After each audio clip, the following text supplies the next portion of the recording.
You always count down, and then we'll have to wait for the light anyway. There it is. Hello. Hello, hello, hello, hello, hello, hello, hello. Good morning, good afternoon, good evening, good night, good times, whatever time it is, and wherever you're listening. Oh my Joined God. with me, as always, Mr. Chris Cute. Hello, everybody. And Mr. Alan Robinson. How you doing, fellas? Unfortunately, Joe's unable to make it this week, but hopefully he's listening or in the chat. Oh, is he fired, is he? He's fired. I can't be having this. Oh, yeah, like you're one to talk. We'll let you bring that up then with I'll be having a talk with him, don't worry. Jamie Page. Hello. No insult this week. No, I couldn't even be bothered to think one up, mate, so we'll just... It's not worth the insult. Not worth the effort. I'll do it for you. The scroll saw guy. Okay, there you go. Oh. And we've got a super cool guest this week. I'm really looking forward to this week because I know it's directly from the future. Well, for me anyway. It's Dale from Wacky Wood Works. Dale, hello. You're all right. How's it all going? Good. Excellent. I will be back with you in just 1 second. I just... very quick shout outs this week, in fact. So just the one shout out this week to Jim Dockrell. So hi, Jim. And a big thank you to everyone and anyone who hit the thumbs up, like button, shared us and all that good stuff from last week. Don't forget, you can listen to us on your favourite podcasting software. Today's podcast is brought to you in part by Yorkshire Grit, the wood turner's abrasive paste. For more information, visit YorkshireGrit.com. And also our good friend Chad from Mancrafting. He's still working with us with the Mancrafting mugs, which we have some on the way and some delivered. So have you got yours, Alan? I do believe I do. I didn't realize we were sponsored now, though. I think I'd show up a little more often. I might know these things. I was just going to say, it was probably one you missed. We're making money now. Oh, well, I don't know about that. Welcome back from puberty. It only took me 3 weeks. Oh, my God. He grew a beard. That's great. That's great. I'm sorry. Go ahead, Richard. Excellent. Don't forget, if you want to find out more about our sponsors, then visit our website, which is makersinternationalpodcast.com/sponsors. I know, Jamie, you do work a bit on the website. Yeah, only a little bit. A little bit, because I know Steve does most of it for you, doesn't he? Bless him. Yeah. Just Steve over at. I can't actually go through all of that without mentioning Harnell Media either. He does do a hell of a lot for the podcast website. So yeah, thanks. And Steve, And Steve, just off camera and off microphone, that's the first time he's given you credit for anything that's been done because he's been taking it himself. He goes, "I've just done this, I've just done that," and we all know that he was you. So, Steve, God love you, man. Thank you so much. We know the truth, don't we? So, you can't handle the truth. Well, it depends what the truth is. We know what the truth is, and it's just not pretty. Excellent. Do we have, Chris, any random listener questions from? We do, but I tell you what, if you don't mind, Richard, this week I'm going to reserve them because I want to wish a very good friend of mine, the best wishes to Mark Christopher. Mark ran into a situation that wound him up in the hospital, and as far as I know, he's still lying in a bed in a hospital, but he's okay. And I know a lot of people know Mark and love him, but he's fine. But he's laying up in a hospital, sucking down pudding, and it's like, and he's gonna be okay. But I just want to wish him the best. So, Mark, we're thinking about you, and I hope you get home soon, buddy. Excellent. Yeah, definitely. I mean, you get as much Jello down your neck as you can, fella, because they're going to bill you for it anyway. Yeah, exactly. And at $24 a friggin' shot, it better have vodka in it. It's certainly not easy being a couple of 100 million years old. Says Jamie. So, Dale. Richard. How are you? We want to know absolutely everything about you over the next period of time. And since Joe's not here, we can literally talk for as long as we like. So, how are you? I'm not too bad. Yourself? Yeah, not too bad, not too bad. Who does anyone want to kick off tonight's interview with a question, Alan? Don't forget how this works. Dale, I'm sure you know the drill by now. Give I us know the the drill, old yeah. origin story, but don't leave out the bike stuff. Don't leave out the music stuff. I want to hear about all that stuff too. The bike stuff. The bike stuff. We know you ride. Is this kind of like the question we ask every single week? Something. Well, not every week, but Oh yeah, because you're not always there. Not always. Alan's talking about boxers or briefs. I knew that one was coming. a So how far back do you want me to go? birth. No, of course Birth. not. When you started making. Oh, okay. Well, I was basically brought up in a foster home, so 13 other kids to share what we had, and it's a foster home's a very nice way of saying orphanage, basically. So from that, we were pretty well looked after from the state, so we had everything. I got to play with Lego and all the rest of it as a 5-year-old kid, and who doesn't love playing with Lego? Even today, I still love seeing my wee young nephew playing with it and taking it apart. And I used to build with the Lego, build stuff with the plans and look at it and go, oh, I can do better than that, and rip it apart and make my own models. And then I also had kit set models, the planes and tanks and ships. I used to make them. Apparently, I can draw. Oh, no, that's debatable, though. But to actually getting into making the stuff that I playing around with wood, that probably didn't happen until like intermediate school, during shop class and all the rest of it. That's where that spark, I think, came from, is intermediate school. So what age group is that? Intermediate. 12, 13, I think. Okay. I think they call it year 12, whatever it is now. That's all changed since I went to school. So and from there I really enjoyed woodwork. I remember making stools and Lord knows what else from woodwork. Then from there, it was tried my hand at metalwork, making a few things here and there at metalwork, which I do enjoy doing, but just not as much as working with wood. Well, you also play with electronics a little bit. I mean, because I know I've seen you wire up a few LED lights in a few of your projects that you've done. So that's not out of reach for you either. Oh yeah, those are pretty much plug and play ones, Well, don't discount that. Because that's actually kind of hard for me. So it took me a while to figure out. I suppose I did actually read the instructions on that one. So parts left over. Yeah, I've been there.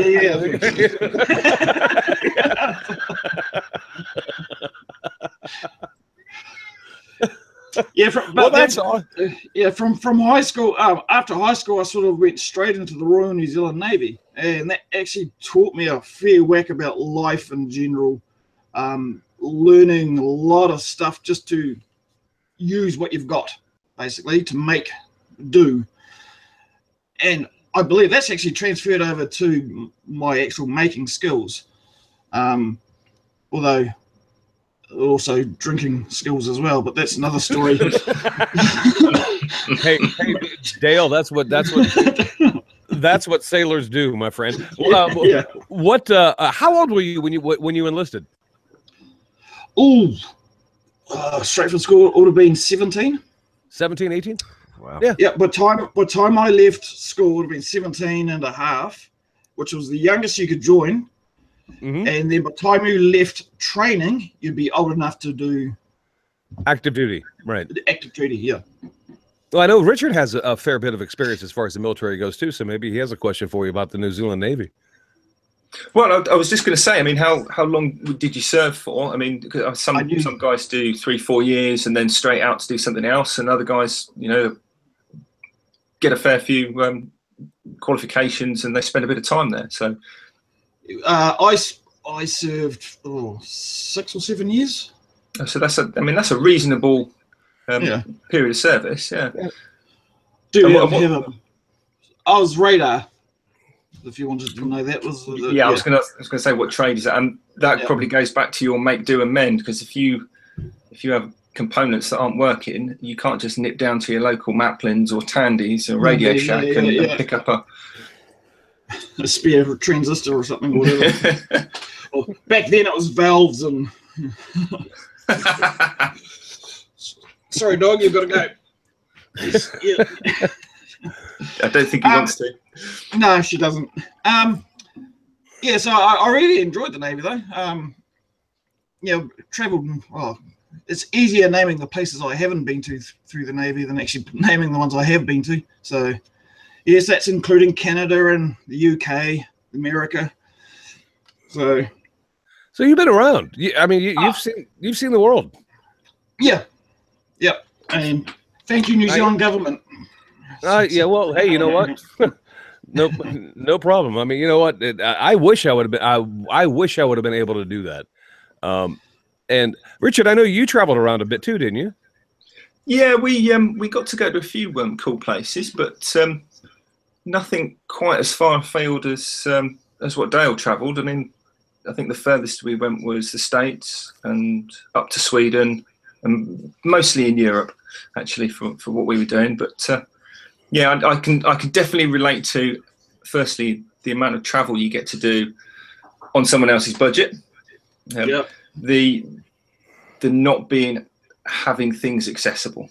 That's probably being able to work closely with people, whether you like it or not. You know, you've got to get on with people, and if you don't necessarily enjoy an individual's company, you have to work around that, and you have to get on and do what needs to be done regardless of that. So, and at the end of the day, you already know that he's got your back, whether he likes you or not. He's got your back. Yeah, because everyone's got that kind of will-do attitude, which is the key component. So whereabouts in New Zealand? Because I wanted to ask, one thing that sticks out for me, other than the LED lights and that Chris has already struck up on, but which island are you? On South Island. South Island. And what's the sort of countryside there like? Because I've seen the background of some of your videos. It seems quite picturesque. And I'm not talking about the inside of your workshop. Oh, neither am I, because that's just a dusty old basement. But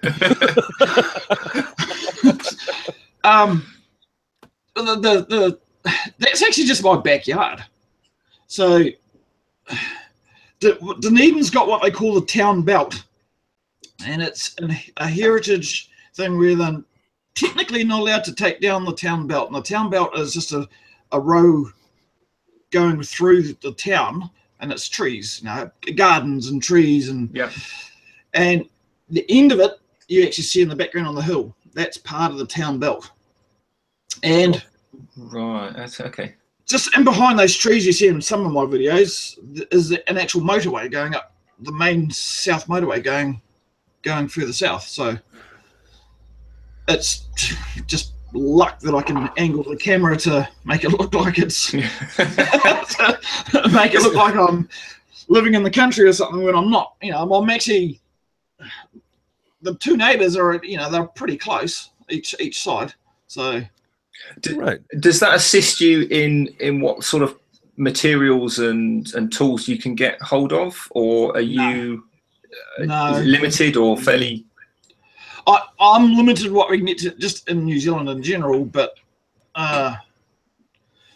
tool-wise, I can get anything if I want to pay for it. At the end of the day, isn't that always the case? Yeah. I was going to ask you about that, because I never having been to New Zealand, and God, I mean, I would love to come. I would love to come visit you and hang out in your entertainment room and have a few bourbon with you. But I am curious because I know that you do a lot of obviously you do a lot of work. But I'm wondering what kind of materials are available to you. What? Excuse me for burping. What is your what is the domestic woods that you have privy to? I mean, what type of material do you actually is readily available in New Zealand? Because I'm really curious to know that. The stupid thing is the most readily available and cheapest is pine, because we actually grow it here abundantly and export it to Chile to get milled, and then it comes back to New Zealand. I don't know how that works, but that's globalization for you. Sounds like Canada. Canada has the same issue.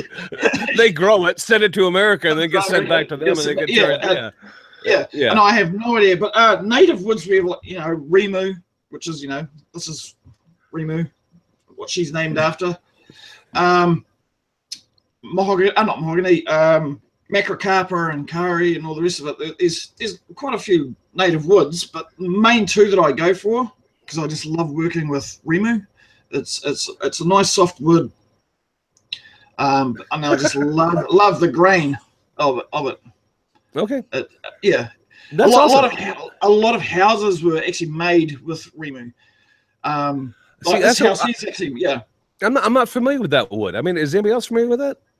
I've never heard of that. I was just wondering. It's basically like a red pine. Think of a red pine. So it's I think it's part of the same family, but it's an actual native wood. It is soft and gummy like pine is, though. No, when it's freshly cut, honestly do not know. Well, let me ask you a question. I mean, is it expensive to buy? I mean, if you went to, you're not allowed to mill it anymore. Oh, okay. But what about regular, just if you domestic pine? If you go out, I mean, is that expensive to buy for you guys, or is it relatively cheap, or do you have a lot of out of pocket expense if you want to, build a big project? I'll let you on a little secret. Okay. My other half works for Placemakers, which is like your big box store. Oh, so discounts. Yeah. So honestly, I don't know. I don't know what this actually is. This wood stuff just appears in his shop now. Yeah. It literally grows. Well, because I'm genuinely interested about what it costs other people to do what they do. Because I mean, it's just because we find doing this podcast, we've been doing it for over a year now. We find that tools, wood, things of that nature, the prices vary depending on where you actually live. So, just for instance, I'm going to ask you about tools, and I know that you have a Bosch glide saw, miter saw that you bought. Now, and I don't even know what the exchange rate is. So if anybody knows what the New Zealand to American dollar exchange rate is, you let me know. I don't know what this compares to, but if I was to buy that saw in the United States today, it would cost me about $600. Does that include the stand? No, that would just be the saw. The saw by itself would be $600. Is that cheaper, more expensive, less expensive? I mean, what is the tool cost? That's a hell of a lot cheaper. Okay, so heck of a lot cheaper. So tools do well. I mean, I'm assuming that most of that is probably because they have to be shipped in. Yep. Well, it's okay. I would say that, right. and having such a small population. We've only got 4.5 million people, so there's no real major. They can't send 20,000 units into the country and expect them to sell overnight. Right. So yeah. Yeah, I mean that's $600 Chris. That relates to 860 New Zealand dollars, roughly. Okay. For just the saw. Just the saw. Yeah. Yeah. Well, see, I bought the saw and stand on special. So, and what did I pay for that? $1,600 all up. Oof. Wow. Yeah. I don't think I have that much in my whole shop. Oh my gosh! No. And you know what? And $1,000 worth of tools. I do have that. Well, you know what? You wanted it. You wanted it, and you bought it. Good for you. Yeah. I mean, I'm just, and because I would love to have that saw myself. I was just curious as to what the go out and buy because Dale, the reason why I ask this is I've heard from a lot of people from Australia, and I've never talked to you about this before. And I know that obviously New Zealand is like right next door to Australia. And if you ask the British people in the podcast today, they will tell you that at least you're not the prison. You're not the prison colony. But if Joe was here, what Joe would say is no, they're not. But yes, they are. Well, actually, Joe would say yes, they are. These are just the guys who knew how to swim. I knew you were going to say that. but I've heard from a lot of guys from Australia, and I've never talked to you about this before, but apparently some of the prices they have to pay are outrageous. And I was wondering if it was, and I'm trying to be convinced of that. And so you've just convinced me that, yeah, it costs a heck of a lot to do what you do where you're at. How much, your Krieg jig, how much is one of those for you guys? Oh, I don't know. $50. Well, it depends on the Krieg jig, I guess. I mean, if you say the K5. Which is K5 is probably somewhere in the neighborhood of $100, I think. Maybe. I mean, I don't know if it's that much, but I'm guessing because I have one. I just don't remember what I paid for it exactly. I'm guessing somewhere in the neighborhood of. I'm guessing $100. I mean, I could be off. Maybe somebody in the chat can correct me if they know what the exact price is. What did yours cost? I had to pay about $230. Oh, well, then I guess I'm not far off. I'm just Googling this, and you've got the K5 with the little plastic wings and presumably the clamp and the drill bits and all the rest of it. On here, I'm looking at £127. So that's not which is quite as expensive. No, but you convert that to New Zealand dollars, it's $230. Yeah, easy. And actually, the pound is valued more than the dollar is, so it would have cost me more than that. So I was off on my estimate. So, yeah, New Zealand. Well, but I'm actually, I'm really sorry to hear that. I mean, I'm sorry that you guys struggle. That doesn't bother. I don't struggle. I just make do. No, there's always what what. That's what I always tell people. It's like, I learned that from you, Chris. Yeah, well, it's like what. If there's a will, there's a friggin' way. I have a backyard. I've got trees that fall down. I mill my own lumber. I make my own stuff. I mean, I don't have to go out and buy it. So it's like but trying to convince people that that's possible is like pulling teeth. Sometimes it's like, guys, you really can just go out and do this. All you need is a few simple tools to get it done. I don't have the best, you look at my bandsaw and my table saw and my lathe, they are not the top grade. They're probably one of the cheaper grades I've got. Mm-hmm. So you don't need the top grade tools to, go and have some fun. Yeah. No. There's kind of I've got two sides to this. Where do we start? So from the sort of the hobby side of it, if you work and you've got a job, you basically you're doing that job so you can pay your bills, you can put food on the table, roof over your head, and that's good. But if you've got a hobby that you enjoy doing, then there's a very strong argument, I think, for saying, rather than a lot of people who will say, well, I'm not going to spend that, it's only my hobby, I'm not going to But there's also the other side of that is, why not? That's the thing that you love doing. That's what you do for fun, not because you have to, but because you really enjoy it. So there's a really good argument there to say, well, maybe you could put a little bit more to it because you like doing it. I totally agree with that. It's like I tell that to my other half. She does quilting and sewing, and she's got I've just built her a craft room. God damn it. Yeah, that was a big series, that wasn't it? I sweated a little bit doing that. But I tell her if she's wanting something and she can afford it, we've got all our bills, checklist, bills are paid, have food in my stomach, got a roof over my head. You've got spare cash, go and buy what you want. It's your money. If you want something, go and buy it. There's no reason why you can't. Exactly. But equally, there's nothing saying you have to either. No, that's totally correct. I mean, there was two. She got one of those semi-industrial sewing machines, and it goes on a sliding rack thing. I have no idea what it's called. But anyway, I have no idea. But it costs, I think she said like $2,500 second hand. And she was, you know, were really wanting it. And I just said, if you can afford it, bills are paid for, go get it.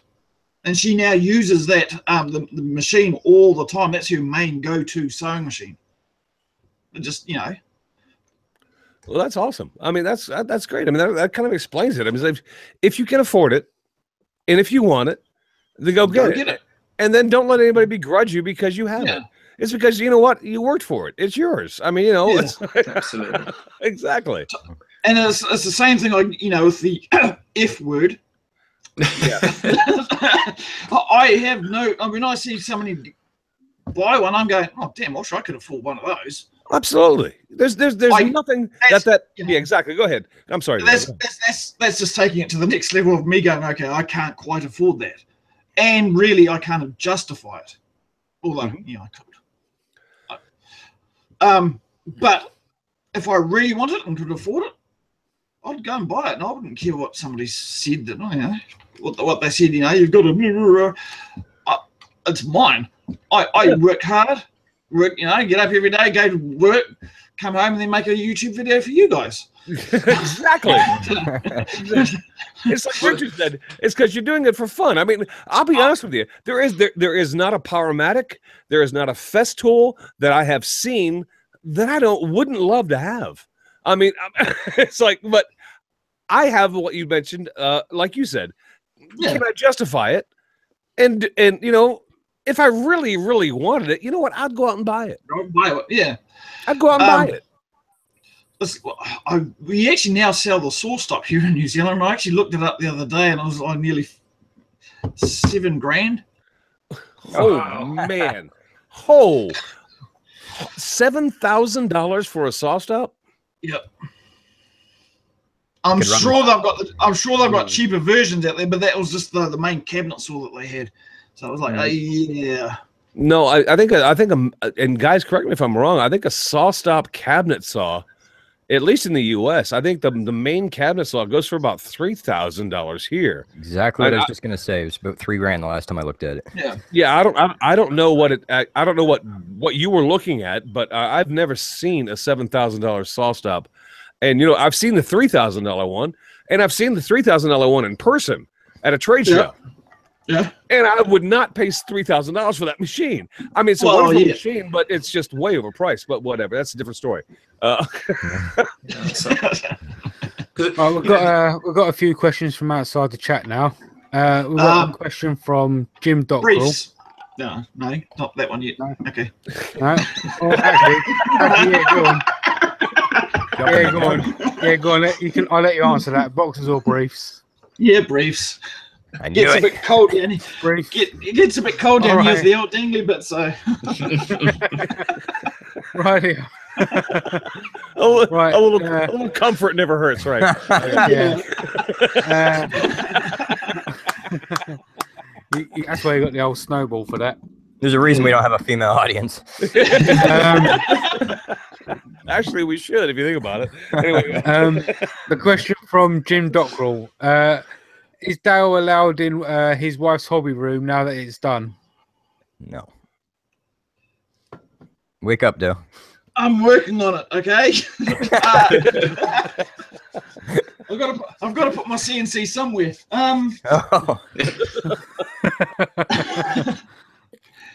Technically yes, but technically no.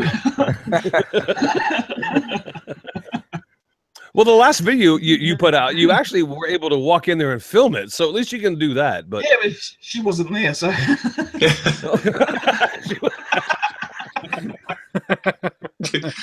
She was at work, was she? Yeah. No, I'm allowed in there, but not allowed to take it over like I've been planning since I started building it. So. Another one from Jim Bashirs. How big is your garage or stroke basement shed?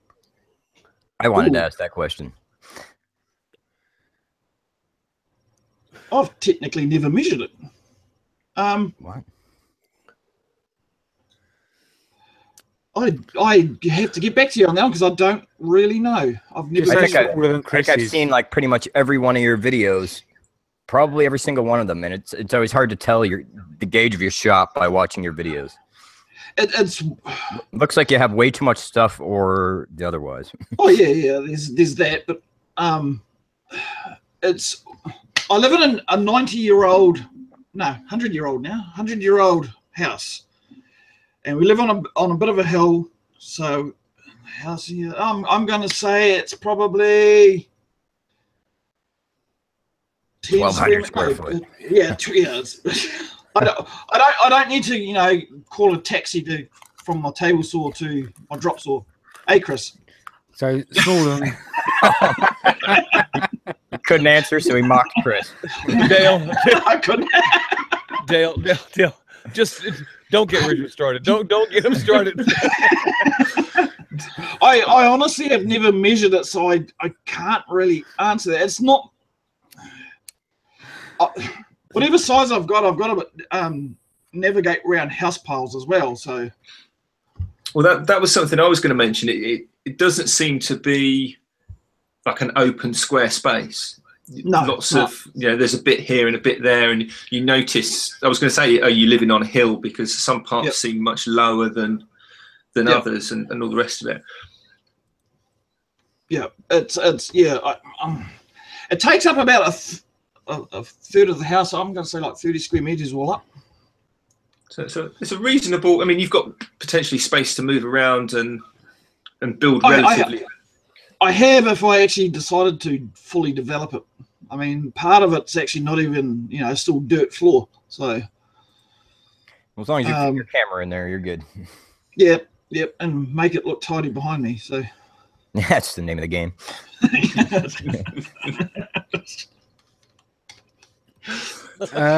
Another one we've got here is what is your favorite tool and what is your favorite project up till now? My favorite tool would be my hands, basically, because every other mechanical tool is just an extension of these. That's So That's a really good answer. Well, you know what? Yeah. Like a superhero. He's the man. There you go. Whoop, there it is. Yeah, drop the mic. Drop the mic. Walk away. Might walk away. What was the other question? Project. Favorite project. Oh, damn it. Chris, you know how you say that the last project you did is usually your favorite? Yep, it normally is.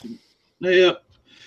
Although I'm going to say my last project wasn't my favorite one, because my favorite one so far is my steampunk rifle. You know what?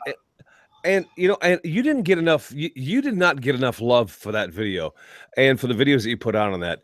And if anybody hasn't seen Dale's video on, if go to Wacky Wood Works and look at the steampunk rifle that he made, you put in some serious time on that thing, my friend, and that thing came out looking awesome.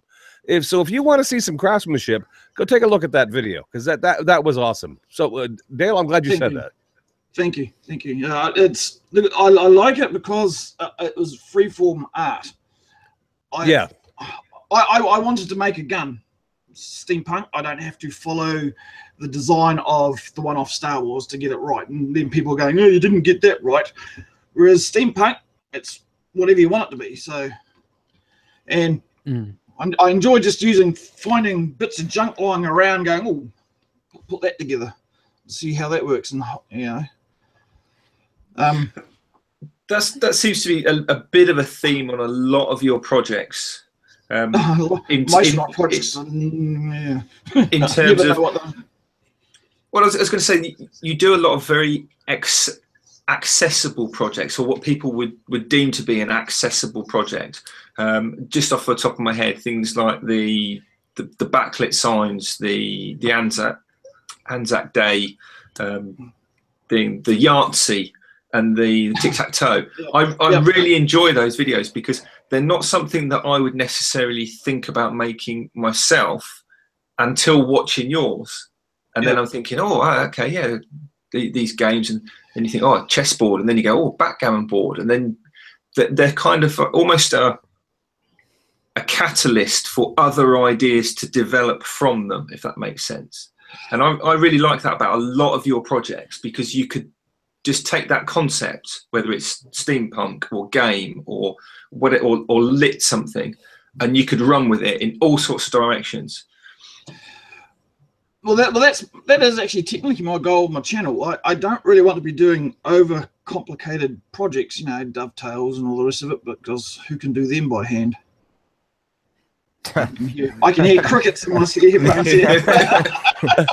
I think the better question is, and if you're in the same frame of mind I am, because I have done hand cut dovetails, and the question actually is who really wants to do them again? And if you do, God love you. Just understand that I'm not going to be, doing them as well. I totally agree with you. Now, my goal is simply to inspire others to, you know, I get emails, you know, oh, can you make that for me? And I'm just sitting there going, no, just go and make it yourself. Like, as you said, the backlit signs, the Batman one is probably Alan really enjoyed, being Batman. See, I do know you, Alan. I am Batman. Yeah. How do you know? Well, you know, and I got a couple of emails saying, you know, can you make this for me? And I'm sitting there going, go get a shoebox, cut the shape out with a pair of scissors, paint it black, put the lights in. You've done the same thing. I was so tempted to make a video just to prove that point. So tempted on doing it. Just, you know, it doesn't, I'm not saying it has to be wood to make a really nice looking project. I could do the same thing with a shoebox and some lights. Yep. It's all about inspiring other people to get out there and do it yourself. Yeah, that's the whole point of my channel. Yep. Bingo. Just to inspire you. And you also produce your own music for your channel as well, don't you? Yes, music. That was and I'm glad you brought that up, Alan. Let's talk about Nighthawk. Who is he, and where did he come from, and how did he get started? Well, where he came from, the earth cooled. How far back do you want to go? Well, no, I'm just, you know, I don't want to be coy about this. I mean, Dale produces and makes his own music for his own videos, and he offers it up to also other video creators to use his music within their videos, which is an awesome thing, by the way, Dale. But I mean, how did you get started? Was that also something that you picked up in school, or was it something you just kind of picked up on your own, fiddling about? Because I mean, being musically inclined is, I don't want to say, nobody is born with talent. It takes practice. But some people have an aptitude. I don't think that can be argued. And you have an aptitude towards doing things musically. So where did that come from? You do know I cannot read a sheet of music if you put it in front of me. Well, neither could I. I mean, and yeah. The way going back to where I said I was brought up in a family home, they used to have this piano, and I would sit there and, you know, play it. Right. Just, oh, that note goes with that note. That go, you know, I could just hear it. And then I got told off for making noise, but you know, that's a totally different story. Then from there, it was just, you know, continuously just mixing the noises together before I worked out the theory of music. I don't know how to explain that. That one's just pure, I don't like saying the word, talent. Because I've never had a music lesson in my life. You feel like you can see the notes in your head before you play them? Because I kind of had the same experience learning to play guitar and whatnot. I never had a lesson in my life, and I could play it in no time at all. I felt like I could see the notes before I played them. Is the best way I could explain it myself. So I know how you feel. It's hard to put it into words. I'll just about go along with that. It's very hard to put that into words. It's just one of those things. Oh, I know what that note is, and you know what key they're playing in, and all the rest of it. And yeah, they just go together, and you start repeating it. Repeating it on repeat for 2 hours straight. Next thing you know, you've got a wicked awesome riff going, and there's no going back from it once you come. Yeah, it can happen. Oh, it's the same with whistling. Let's hear it. No, Jamie. No, but I think the point is that is that nobody is born gifted with that talent. You are maybe born with the aptitude of it, but it was because you had an interest in it, and because you practiced it.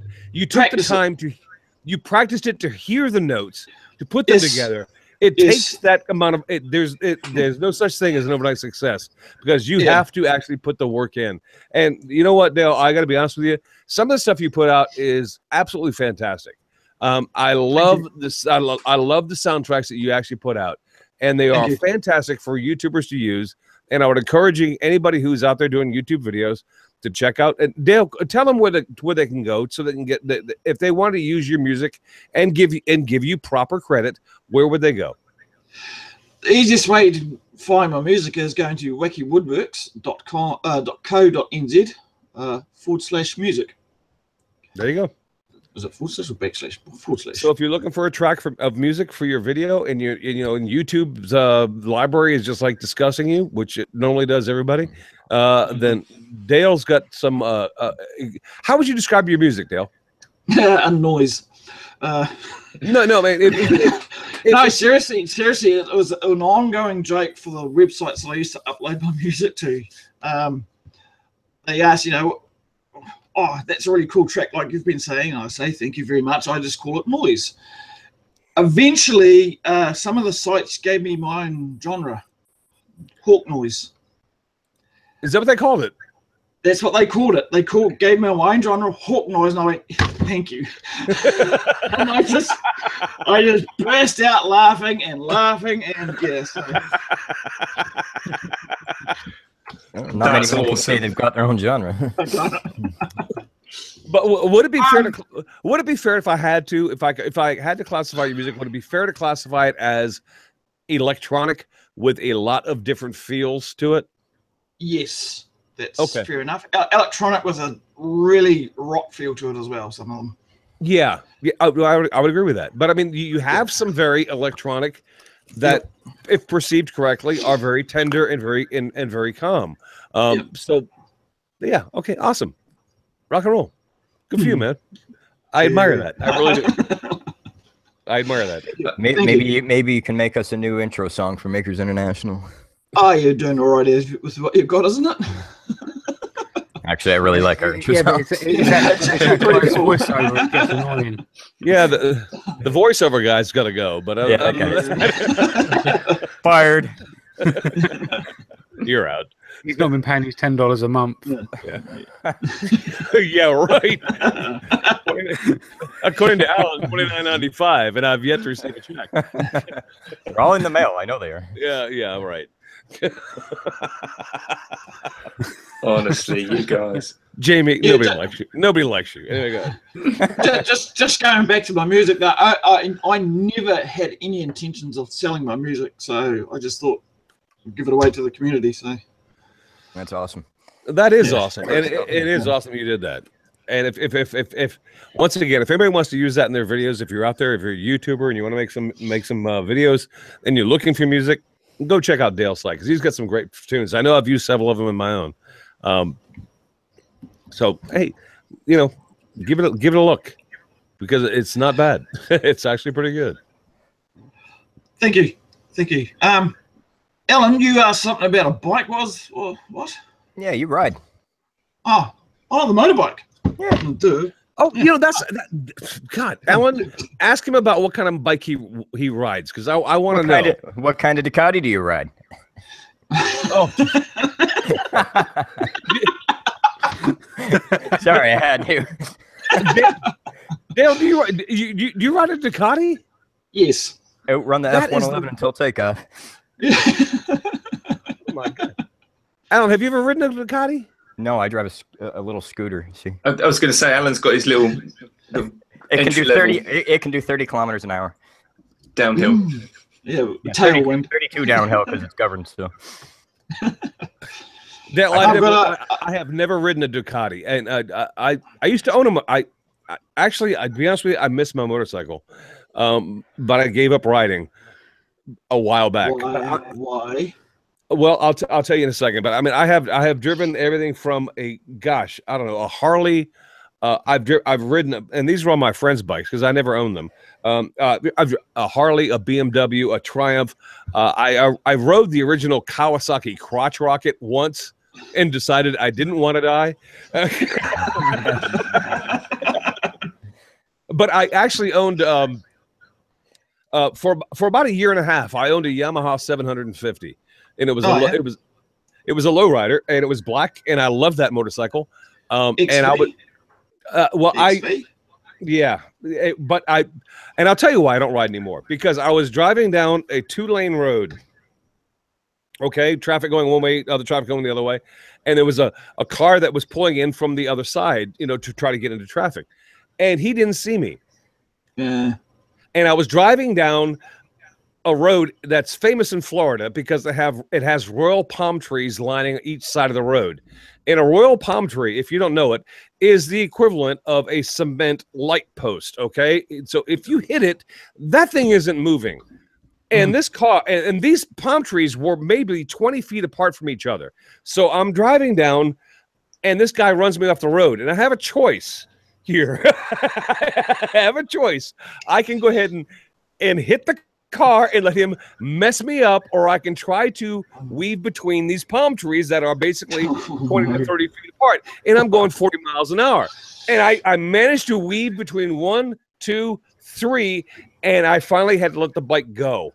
And I let it go, and I landed on my ass, and the bike went away, and the bike got totaled, and that scared the crap out of me, and I have not ridden a motorcycle since.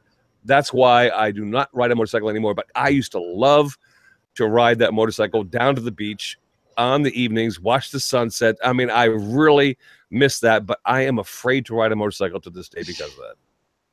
Well, I have had my fair share of mishaps on a motorcycle over the years, like everyone.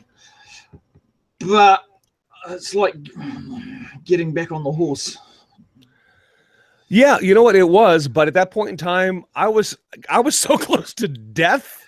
I was like, I don't need the horse. It's okay. I can totally understand that. The horse can go ahead and live without me. But anyway. So, yeah. But what is a Ducati like? I guess I'm sorry to bore you with my friggin' story, but how is that Ducati? Is that a fun bike to ride? Oh yeah. Oh yeah.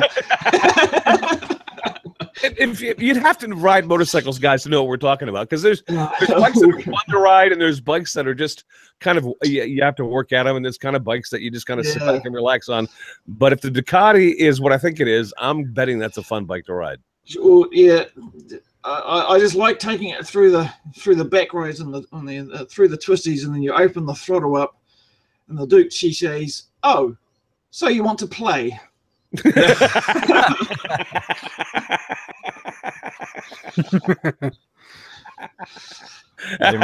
She all of a sudden comes alive, and it's like, yeah, let's go. That's my man. It's like sex to him. Yeah. You know what, Alan? It's close. It's really, really close. It's really close. Yeah. Oh my! So is that the sort of bike that you classify as a super bike, like the sports racing type, or is it more of a? It's like a Vincent Black Shadow kind of thing, isn't it? I ride the Ducati ST4S. Now the ST4S is she's got the 996 motor, which is their super bike motor, but she's also got all the touring stuff. So she's a sports tourer. Right, so gotcha. So I can take the thing touring and be quite comfortable on it and all the rest of it. She's got the nice shocks, the Olin shocks, blah blah blah blah. But as I said, I open the throttle, the old sports heritage in it. She goes, "Oh, so you want to play?" And away I go. And that doesn't matter whether I've got the thing fully loaded, with passenger on it. She'll still get up there and give you a run for your money. Gotcha. I just googled some pictures because I'm not a bike guy. I'm a bit like you're not a scroll saw guy either, but that's no. Well, I've never nearly killed myself with a scroll saw. I could throw one at your head.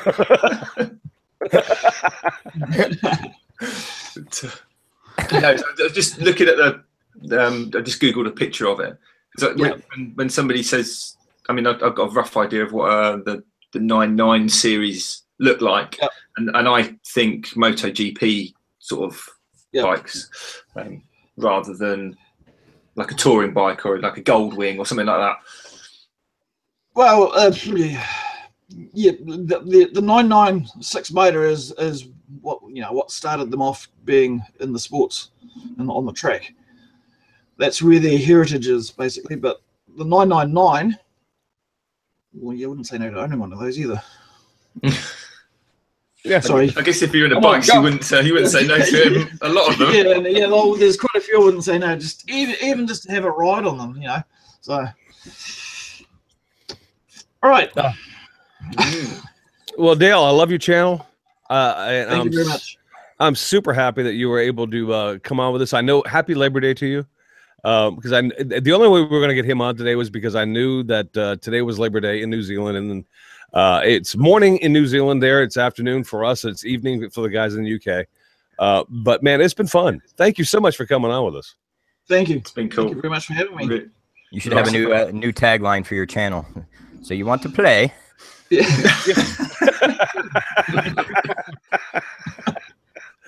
And don't forget. I like that. You should have that at the start of the videos. With that creepy, sexy voice. Yeah. So you want to play? I think you just nailed it. Oh, yeah. So you want to send play you the audio. and then you use your regular tagline. Say, "Let's go make something." I like it. I love it. Excellent. So what are you working on at the present then, Dale? What we can expect to see?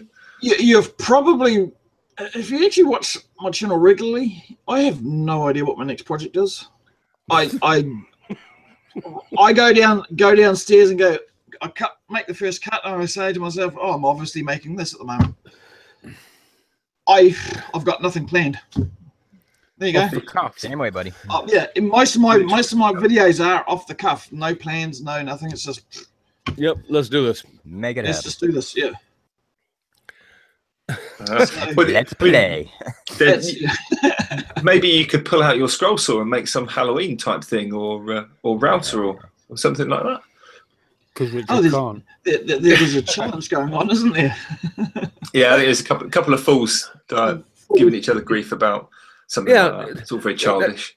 This whole thing started because of Jamie and Richard going after each other. So maybe Jamie would like to let us know about what's going on as far as the challenge goes. Just before Jamie does, Chris, I'd just like to add, it wasn't Richard and Jamie. It was Jamie going after me.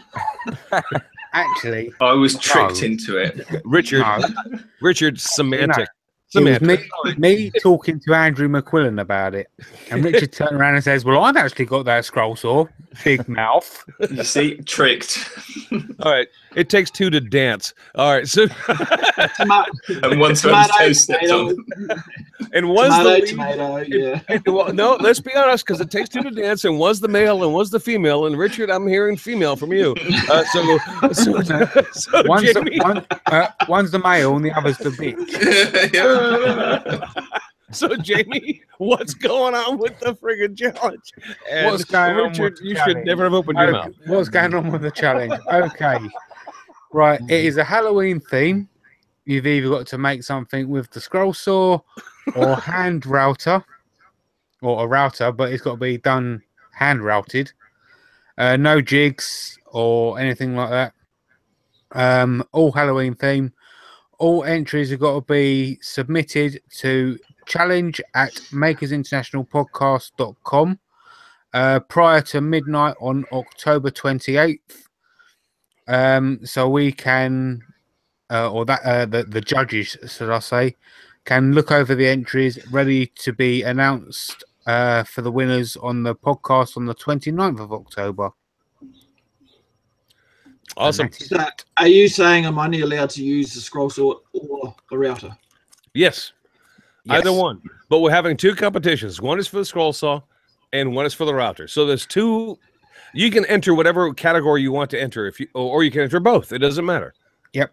So I'm not allowed to use my router on the scroll saw project. Oh, you know what? That's a twist. Go ahead. You know that you'd kill two birds with one stone if you did. I've already got an idea. Well, then do it. Then do it. Because then, you know what? Get involved. you will be entered into both. Then there you go, router and scroll saw. And you can win a man crafting mug. Wait. Let me show it. Da, da, da, da. Wait, oh, there we go. Makers International. Or you can win a Makers International podcast polo shirt. There you go. Which I'm not wearing and Rich is not wearing because I haven't sent it to him.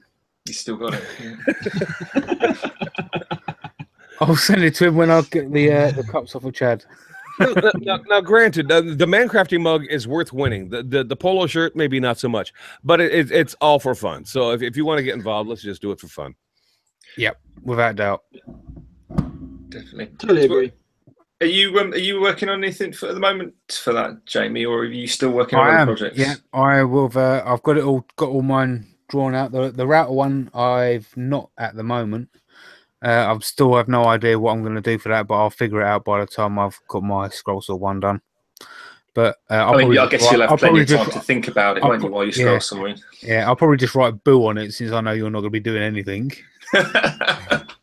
No, it's not that I'm not going to be doing anything. It's just that I'm slightly more limited in time than I thought I was at the start. But yeah, Chris, you're not entering though, are you? But what are you working on at the moment? Or I'm working on children's toys, and because I'm making.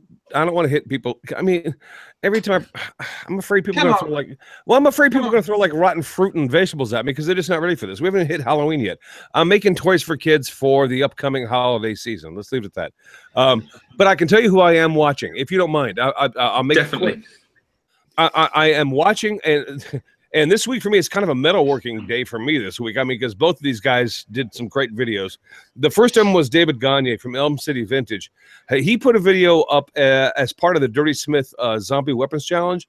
It was pretty cool. And I don't want to ruin the video, but let's just say that there was some metalwork being done, and he threw a bicycle in there just for good measure. So go check that out. David Gagne.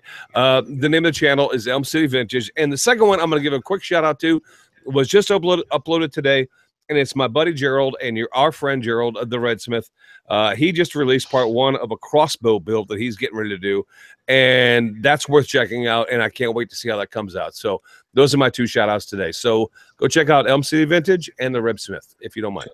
I haven't seen the Elm City video, but I have seen the pictures of it, and it does look really cool. It is cool. It is cool. But I'm not going to ruin it, so you have to go watch it. And the links will be in the description below. Cool. Well, I forgot to ask, Jamie, I'm just assuming that because you haven't done your challenges yet, you've been too busy watching YouTube. So have you got anything? I have actually got a shout out, yeah. But before I quickly do the shout out, I just want to let everybody know that 8 p.m. Tonight, that's Eastern, by the way. On Sunday. Yeah, tonight. Mike Murray from Mike and Mike's Woodshop over on his channel is going to be announcing the winners of his 2,000 subscriber giveaway. So yeah. Now my shout out is Tim from Timber Worker. He's new to YouTuber, to the YouTubes, and yesterday he only had 5 subscribers. So I shared his channel about a bit, and last time I looked, he had 39. So yeah, I just want to see if we can get him a bit more. So yeah, Tim from Timber Worker, and he's also entered the Halloween challenge as well. So excellent. And it starts stacking these videos up for the challenges. Because I'm interested in what people are doing. Are you entering that, Alan, or are you not gonna bother? No, I'm not. Come on, Alan. I don't. But I mean, you love the scroll. No, I was referring to the router rather than the scroll. I mean, it was just given that. You know, I love it when the guests start giving the host some crap. Dale, I love you. I'm going to make a Halloween themed jig using both the scroll saw and the rotor, so I got everything covered. Cool. I win already. Are you watching anything interesting at the minute, or? No, actually, I didn't have a shout out this week, but I was going through our analytics, and I thought to myself, I got to pick somebody for a shout out, and I can actually see who has listened to us above all else in the entire community. Can you guess who that is? We're out of time, so I'm just going to tell you. It is Shogun Jimmy. Jimmy has downloaded our episodes more than anybody else in the world, and I've downloaded every one of our episodes. So apparently he's downloading them 2 and 3 times over, which is creepy and weird. So let's just give it to Jimmy. Jimmy, God, I love the man. I can't not shout the guy out on a regular basis somehow. Absolutely. Well, you can't really not shout somebody out because you haven't been here. You've had like a month to work out who you're going to... I think I've sent you guys at least 2 shout-outs in the last month that I didn't get to. Yeah. But you know what? Completely my fault. If you're going to share that kind of love, then Jimmy... Big thumbs cheers, up to Jimmy. buddy. Damn right. Cheers, buddy. Thank you, man. I appreciate it. What a great guy. Definitely. Yeah, he's not here tonight.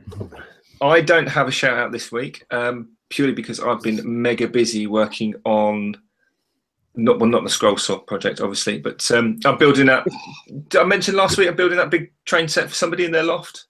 Yeah, you did. Actually, it's going to be friggin' cool too. I want to see that, but Yeah. I don't know. But it's not going to be a video, is it? It won't be a video, just because it's actually more than I thought it was going to be. But I have been taking lots of photographs, so they've been appearing on my other social media. So I'll probably just do like a little kind of B-roll type video of it and maybe put it in with something else, but it won't be a build. Just out of curiosity, is it like the old Hornby Hobbies sort of train sets? It actually is going to be, if you're into model railways, it's a 00 4mm scale model railway, and it's 8/16. That's awesome. That's cool. It's massive. There's 2 straight sections which are 8 foot long, and they go into 2 4-foot radius bends at the ends. So it's a lot of track. Nice. It's going to be a big build. So yeah, I'm really enjoying it. I bet you are. Because I used to have train sets as a kid, and I kind of grew up with model railways and stuff as well. So it's kind of a bit. But it's not work for me. It's brilliant. So where can everyone find you, Dale? I want to make sure that we get a good plug for your channels and everything that you're up to, including your Facebook group, which we didn't really get to talk about, but I want to mention. The easiest way to find all my social media is actually just going straight to my website, www.wackywoodworks.co.nz, and just down the left-hand side will be the links to all social media. That's / not /. Yeah. and not to be confused with makercentral.co.uk. Oh my God. Maybe we're out of time. Excellent. Well, Oh my God. I don't think I have forgotten anything, have I, guys? No, I think we can wrap this Excellent. up. That's Thank probably you, a good place to wrap it up. So thanks for listening, if indeed you still are, and Dale, thanks for coming on. It's been a lot of fun, and hopefully you better stick around for a couple of minutes afterwards when Chris shuts us down finally. Thanks for having me. Wicked. Well, if you are still listening, don't forget you can head up our website, makersinternationalpodcast.com. I think there's some stuff on there that somebody's done and Jamie's taken credit for, where you can Steve find everyone else as well. So Steve from harnellmedia.com. Wicked. So thanks everyone for listening, and we'll be back next week. So you take care. You guys have a great week. See you later, everybody. Have a week. See you later.